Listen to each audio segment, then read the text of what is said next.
projek ini telah pun mencapai 96%. Sebab ada beberapa isu kecil yang perlu diselesaikan, termasuk isu pampasan tanah yang kita perlu selaraskan antara federal dan juga di Sabah. Tersedianya projek ini akan dapat mengurangkan lagi risiko banjir di kawasan Kempayan ini.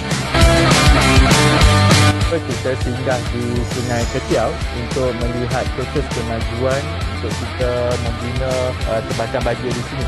Jika perkara ini dapat diselaraskan dengan baik, kemajuan kerja ini kita akan lihat dengan lebih pantas.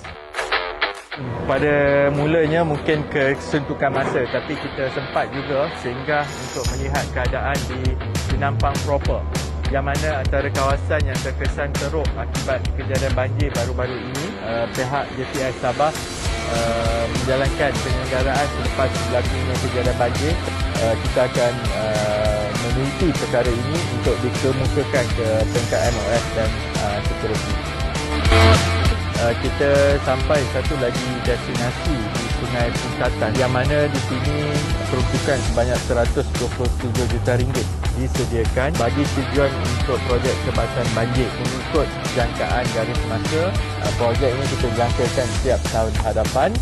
Pada masa yang sama, bila berlaku banjir tempoh hari, alhamdulillah sungai ini walaupun baru sebahagian siap, kita dah 93%, tidak berlaku limpahan air ataupun banjir di kawasan ini.